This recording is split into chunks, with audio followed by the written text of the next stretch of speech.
मुंबई के बाहरी इलाके का घना अंधेरा जंगल और उसके बीच खड़ा फिल्म भूत बंगला मूवी का विशाल सुनसान सेट। रात के 10 बज रहे थे।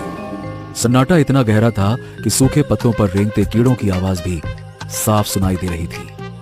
तभी अंधेरे को चीरती हुई एक पुरानी लॉरी सेट के बाहर आकर रुकती है। लॉरी का दरवाजा खुलता है। ईशा सबसे पहले उतरती है, उसके पीछे जगदीश, फिर बबलू और विकी। वो सब धीरे धीरे सेट की तरफ बढ़ते हैं। चारों एक पल के लिए उस वीरान हवेली नुमा सेट को ताकते रहते हैं और फिर बिना कुछ कहे अंदर दाखिल हो जाते हैं, सेट हटाने का काम शुरू करने के लिए। ओ जी राम राम मेरे दोस्तों, के हाल चाल है। आज आपका भाई आया है मौत के कुएं में। अरे मेरा मतलब है कि भूत बंगला के सेट पर। ये वही सेट है जहां कल रात अक्षय पाजी ने चुड़ैल को लात मारी थी। सेट अभी भी वैसा का वैसा है, बस पाजी की जगह अब मैं हूँ। लग रही है ना एकदम असली वाली हॉरर फिल्म। विक्की, कैमरा बंद करो। प्रोड्यूसर का साफ ऑर्डर है, सुबह 6 बजे ट्रक जाएगा। अगर तब तक सेट खाली नहीं हुआ तो तुम्हारी सैलरी से पैसे कटेंगे। चलो बॉयज, काम पर लगो। अरे ईशा मैडम, आप इतनी टेंशन क्यों ले रही हैं? अक्षय पाजी की स्टाइल में बोलूं तो डोंट एंग्री मी। अरे ये क्या है? विकी ने मजाक में सेट पर रखी एक पुरानी जंग लगी नकली तलवार उठाई और उसे हवा में घुमाकर वापस स्टैंड में रख दिया। लेकिन जैसे ही उसने हाथ छोड़ा, तलवार स्टैंड से गिरकर फर्श में ऐसे गड़ गई जैसे वो एकदम मक्खन हो। अरे विकी बेटा, ये तलवार फर्श में कैसे घुस गई? ये फर्श तो प्लाईवुड का है ना? अरे चाचा जी, अक्षय बाजी की फिल्म का सेट है, क्वालिटी तो होगी ही ना। चलो चलो चलो चलो चलो, समय खराब मत करो, समेटो समेटो, जल्दी नहीं समेटो, चलो। वो चारों जैसे ही आगे बढ़े, पीछे से एक जोरदार आवाज के साथ हवेली का विशाल भारी लकड़ी का दरवाजा अपने आप बंद हो गया। जय बजरंगबली। ए मैडम, मैंने पहले ही कहा था इतनी रात में यहाँ आना ठीक नहीं है। हवा नहीं थी, ये किसी ने दरवाजा पटक के बंद किया है। जगदीश चाचा, आप भी विक्की की तरह डरपोक मत बनिए। जंगल है, तेज हवा का झोंका आया होगा। जगदीश और बबलू को कुछ तो गड़बड़ लग रहा था, पर फिर भी वो काम पे चुपचाप निकल गए। जगदीश और बबलू की एक पुरानी आदत थी, चाहे कुछ भी हो जाए, हर 10 मिनट में उन्हें गुटखा खाना ही होता था। वो आराम से गुटखा मुंह में दबाकर हॉल के अंधेरे कोने की तरफ बढ़े। अरे चाचा, मुझे लगता है कि आज हमारी 13वीं कहीं इसी सेट पर ना हो जाए। अबे चुप कर बे। डर के आगे जीत होती है और जीत के पीछे। जगदीश ने बात पूरी करने से पहले ही कोने की दीवार की तरफ मुड़कर जोर से गुटखा थूका, लेकिन वो लाल धार दीवार तक पहुंचती उससे पहले ही कुछ ऐसा हुआ कि एकदम से समय रुक गया। अचानक हवा में एक सफेद, बर्फीली और आधी गली हुई लाश जैसा हाथ प्रकट हुआ। उस सड़ी हुई खाल वाले हाथ में एक साफ सुथरा सफेद कपड़ा था। इसे साफ करो, तमीज नहीं है क्या? जगदीश की आंखें मानो सॉकेट से बाहर निकल आई हों। बबलू का हलक सूख गया, दोनों की सिट्टी पिट्टी गुम थी। उस हाथ ने कपड़ा जगदीश के चेहरे के ठीक सामने हिलाया। सॉरी भाई, सॉरी साहब। अभी साफ कर देता हूँ, अभी साफ कर देते हैं। जगदीश ने कांपते हाथों से वो कपड़ा लिया और आराम से नीचे बैठकर थूक साफ की और पसीने से तरबतर होकर खड़ा हुआ। कपड़ा कूड़ेदान में डालना, गंदगी पसंद नहीं है मुझे। अब हाँ, जी मालिक, जैसा आप कहें, जैसा आप कहें। चाचा, वो हाथ अभी भी हवा में है। तभी अचानक से वो हाथ गायब हो गया।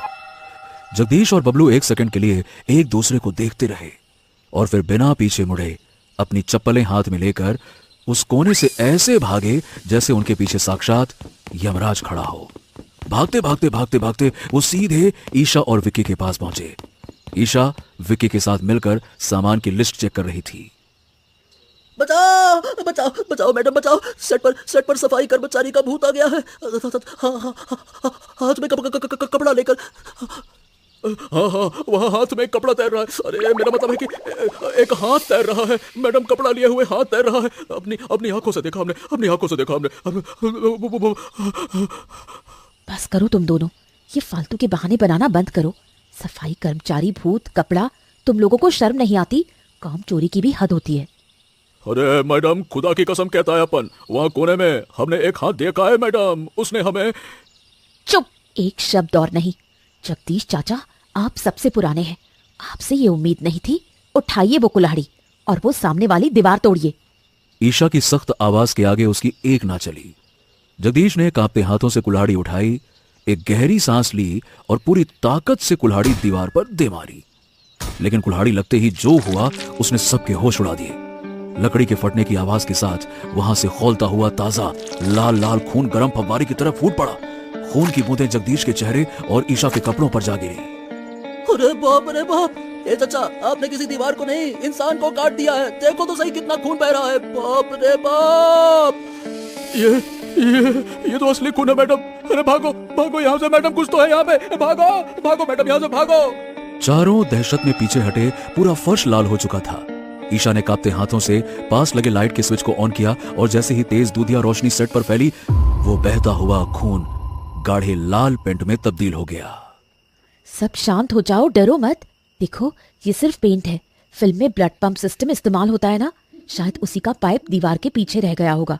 कुल्हाड़ी लगने से वो फट गया। ये सब साइंस है, कोई भूत भूत नहीं है। बबलू और विक्की ने राहत की सांस ली, लेकिन जगदीश जी की नजरें जमीन पर टिकी थीं। उनकी आंखों में अभी भी खौफ था। मैडम, साइंस पाइप फाड़ सकती है, लेकिन पेंट को चलना नहीं सिखा सकती। मैडम, ओ मैडम, जरा नीचे देखिए। सबने नीचे देखा तो वो लाल पेंट जमीन पर अपने आप सिमट रहा था और देखते ही देखते वहां उल्टे पैरों के निशान उभरने लगे और ऐसा लग रहा था जैसे कोई उस पेंट पर चलकर उनकी तरफ आ रहा हो। हैं? अरे ये निशान तो हमारी तरफ बढ़ रहे हैं, और ये पैर, ये तो पीछे की तरफ मुड़े हुए हैं। मैंने कहा था ना, ये जगह ठीक नहीं है, ये ठीक नहीं है जगह। ईशा को भी अब कुछ गड़बड़ लगने लगा था। उसने अपने आप को संभालते हुए कहा, मैं देखती हूँ कि क्या है। तुम लोग लगो काम पर, जल्दी काम करके निकलते हैं यहाँ से। बबलू, जगदीश और विक्की डरते हुए सेट के दूसरी तरफ बढ़ गए।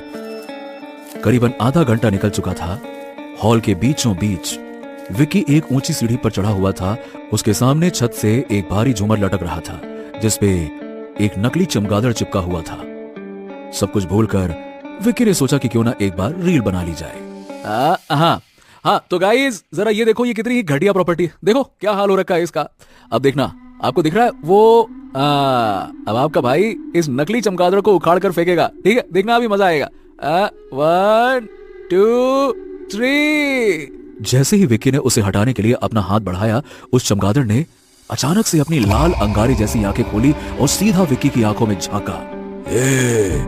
आराम से छोटे, 2 दिन से उल्टा लटका हूं, वैसे ही ब्लड प्रेशर हाई है, दिमाग मत चाट, काम कर अपना। विक्की की आवाज हलक में अटक गई। उसका फोन हाथ से छूटते छूटते बचा। डर के मारे उसने फौरन खिलाड़ी मोड में आने की कोशिश की, लेकिन अंदर ही अंदर डर के मारे उसकी हालत खराब थी। ओए ओए ओए ओए भूतिया चूहे, पास मत आना। अक्षय पाजी का फैन हूं मैं, मार दूंगा मैं। बता रहा हूँ, मार दूंगा मैं।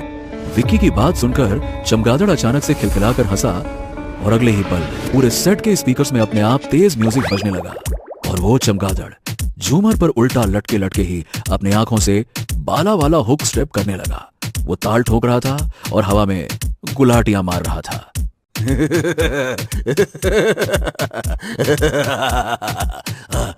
भाला ओ भाला, शैतान का साला, अबे देख क्या रहा है, स्टेप फॉलो कर। भाला ओ भाला, बाला ओ बाला, शैतान का साला, बाला बाला बाला, शैतान का साला। कर कर कर कर, फिर से कर, बाला बाला। ओए मम्मी, ये तो अक्षय पाजी का जबरा पैर निकला, बचाओ। विक्की की चीख निकल गई। विक्की सीढ़ी से ऐसे फिसला जैसे कोई वाटर स्लाइड हो।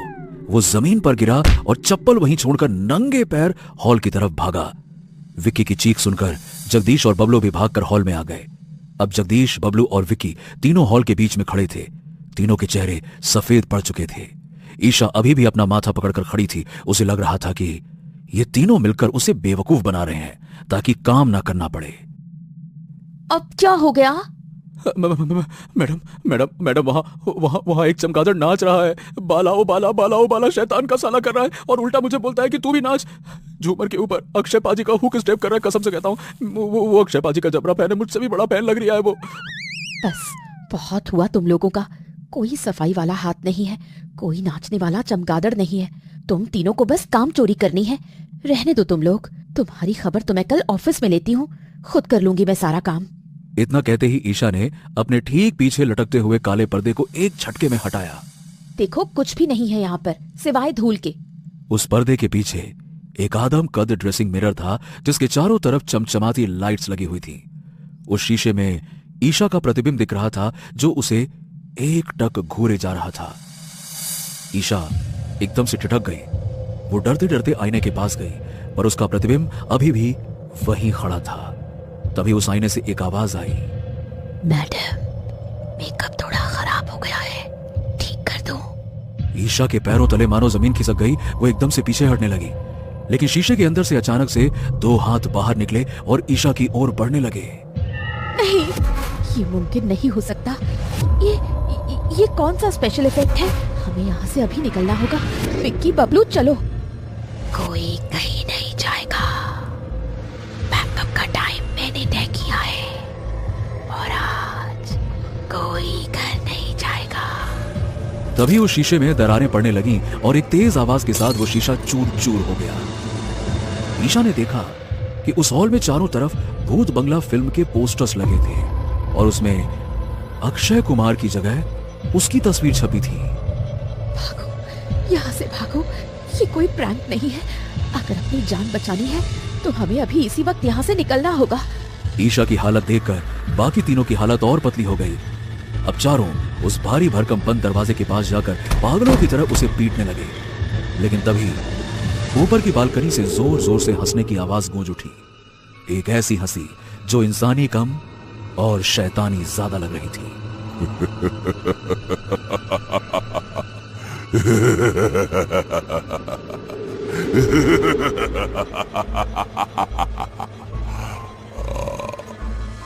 सबने कांपते हुए ऊपर देखा। बालकनी में रखी पुरानी कुर्सियां हवा में तैर रही थी। एक लंबा डाइनिंग टेबल धीरे धीरे घूम रहा था। टूटे हुए शीशे के टुकड़े चमकते हुए हवा में मंडरा रहे थे। पुराने पंखे अपनी जगह से उखड़कर उल्टे लटककर घूम रहे थे। दीवार पर लटकी बड़ी बड़ी पेंटिंग्स टेढ़ी होकर अपने आप हिल रही थी और ऐसा लग रहा था जैसे वो भूत बंगला का सेट नहीं बल्कि असली भूत बंगला हो। मैडम ये अक्षय पाजी का कोई प्रैंक है क्या? पाजी बाहर आओ ना। पाजी बहुत हो गया, बाहर आ जाओ पाजी। मेरी फटी पड़ी है, कसम से कह रहा हूँ पाजी बाहर आ जाओ। तभी सेट पर लगा डायरेक्टर का मेगाफोन अपने आप हवा में उठा और उसमें से एक तीखी आवाज आई, लाइट, कैमरा और एक्शन। लगता है ये शूटिंग कभी खत्म नहीं हुई मैडम, कभी खत्म नहीं हुई। मैडम पागल हो क्या तुम? तुम्हें अभी भी लग रहा है कि ये शूटिंग चल रही है? हमें निकलना होगा यहाँ से अभी, इसी वक्त। ईशा के इतना बोलते ही बबलू जल्दी से लपककर सामने पड़ी कुल्हाड़ी को उठाने के लिए भागा। बबलू के पास जाते ही कुल्हाड़ी अपने आप सांप की तरह रेंगने लगी। तभी अचानक से दीवार पर लगा एक बड़ा सा फिल्म का क्लैप बोर्ड हवा में उड़ा और बबलू के सिर से आकर टकराया। बबलू वहीं चक्कर खाकर गिर गया। ये सब देखकर ईशा से रहा नहीं गया और वो जोर से चीखी, बस बहुत हो गया। आप कौन हो तुम और मेरे क्रू को क्यों डरा रहे हो? सामने आओ, आखिर चाहते क्या हो हमसे? क्यों हमारी जान के पीछे पड़े हो? अचानक से सारी लाइट्स धीमी हो गईं और एक बिना सर वाला साया धुएं के गुबार के साथ उन चारों के सामने आकर खड़ा हो गया। उसने गुस्से से चिल्लाते हुए बोला, मैं तुम्हारी जान के पीछे नहीं पड़ा, बल्कि तुम लोगों ने मेरा सुकून छीन लिया है। कब जाओगे तुम लोग यहाँ से? कब छोड़ोगे मेरा पीछा? पिछले 3 महीने से तुम लोगों ने मेरी जिंदगी नरक बना रखी है। मुझे लगा कल पैकअप होगा, अब पैकअप होगा, अभी खत्म हो जाएगा, सब चले जाओगे, अब मैं चैन की नींद सोऊंगा। पर तुम लोग फिर से वापस आ गए। क्या मुझे मार कर ही दम लोगे क्या? अरे भूत जी, प्लीज रिलैक्स, थोड़ा शांत हो जाइए। देखिए हम यहाँ लड़ने नहीं आए हैं, हम तो बस अपनी ड्यूटी कर रहे हैं। जरा ठंडे दिमाग से सोचिए। अगर आप ऐसे चिल्लाएंगे तो बात कैसे होगी? हम आपकी बात सुनना चाहते हैं, प्लीज बताइए आपको क्या कहना है। तभी ऊपर लगे विशाल झूमर से वही चमगादड़ तेज आवाज के साथ नीचे की ओर झपटा और एक दुबले पतले पुराने जमाने की वर्दी पहने हुए शख्स में तब्दील हो गया। उन चारों को यह समझ नहीं आ रहा था कि आखिरकार ये चल क्या रहा है। ओए, ये तो वही डांसिंग बैट है। भाई तू कौन है? और ये बिना सर वाला पाजी कौन है भाई? कौन है? ओ भाई साहब, थोड़ा तमीज से। मैं इनका पुराना पुश्तैनी नौकर हूँ और ये मेरे मालिक हैं कुंवर साहब। हम दोनों पिछले 200 साल से इस हवेली की रखवाली कर रहे हैं, समझे? पर आप लोगों के साथ क्या हुआ था? उस सरकटे आदमी ने गहरी आह भरी और अपने नौकर की तरफ इशारा किया। मैडम, आज से 200 साल पहले की बात है। अपन और कुंवर साहब इसी हवेली में अपनी जिंदगी काट रहे थे। कुंवर साहब को घुड़सवारी का शौक था और घुड़सवारी इनके बस की थी नहीं, इसलिए घोड़ा गाड़ी से ही हम काम चला रहे थे। हर रोज की तरह उस दिन भी हम घोड़ा गाड़ी पे बैठ के निकले। ये आगे बैठे घोड़ा गाड़ी हाँक रहे थे और मैं पीछे खड़ा मक्खियां मार रहा था। अब फर्क सिर्फ इतना था कि कुंवर साहब उस दिन भयानक नशे में थे। इन्होंने अपनी मूंछों पर ताव दिया और बोले, आज तो हवा से बातें करेंगे। बस अगले ही पल हवा की जगह एक लोहे के तार से बात हो गई। कुंवर साहब का सिर तो तार के उस पार निकल गया, पर धड़ इधर ही रह गया।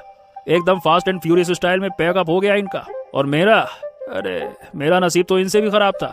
मैं इनको गिरते हुए देख इतना जोर से हंसा कि मेरी सांस ही अटक गई। ऊपर से इनका कटा हुआ सिर सीधा मेरी गोद में आकर गिरा। मैं डर के मारे पीछे मुड़ा और सीधा कुएं में जा गिरा। हाँ, न मालिक बचे और न वफादार नौकर। तभी से मैं इनके साथ यहाँ पार्ट टाइम चमगादड़ बनकर लटका रहता हूँ और ये बिना सर के भटकते रहते हैं। अरे चुप कर नामुराद कहीं के, मेरी इज्जत का कचरा मत कर। ओ मैडम, इसकी बातों पे ध्यान मत दीजिए। देखो भाई, हाथ जोड़कर विनती कर रहा हूं, मुझे अकेला छोड़ दो। हमें बस सुकून चाहिए। अब जल्दी से ये तामझाम हटाइए और यहां से जाइए, बस जाइए। देखिए भूत जी, मेरा मतलब कुंवर साहब, हमें भी यहाँ रुकने का कोई शौक नहीं है। हम ये सेट तोड़ने आए हैं। सेट हटेगा, लाइट्स बंद होगी, तभी तो आप आराम से सो पाओगे। ओहो, बस इतनी सी बात है तो ये लीजिए मैडम, हटो सब। अरे हटो, अब मैं दिखाता हूँ कि पैकअप कैसे होता है। भूत ने एक ठंडी गहरी सांस भरी और उसकी आंखें लाल चमकने लगी। अगले ही पल पूरे सेट का नजारा बदल गया। हवा में हथौड़ियां, छेनी और पाने अपने आप चलने लगे। प्लाईवुड की दरारें मक्खन की तरह उखड़ने लगीं और भारी भरकम लाइट्स हवा में तैरने लगीं।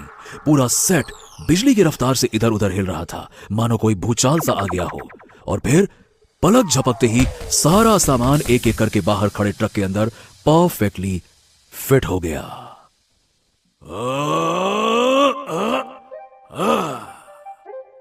ये लीजिए मैडम, हो गया आपका काम। अब जाइए यहां से। और हाँ, अगर हमारी हवेली में अगली शूटिंग करनी है तो हमारी अनुमति लेना और ऐसे हीरो को लाना जो 12 बजे काम स्टार्ट करता हो। राधे राधे। इतना कहते ही वो सर कटा आदमी और वो चमगादड़ धुएं के एक गुबार में बदले और वहां से हमेशा के लिए गायब हो गए।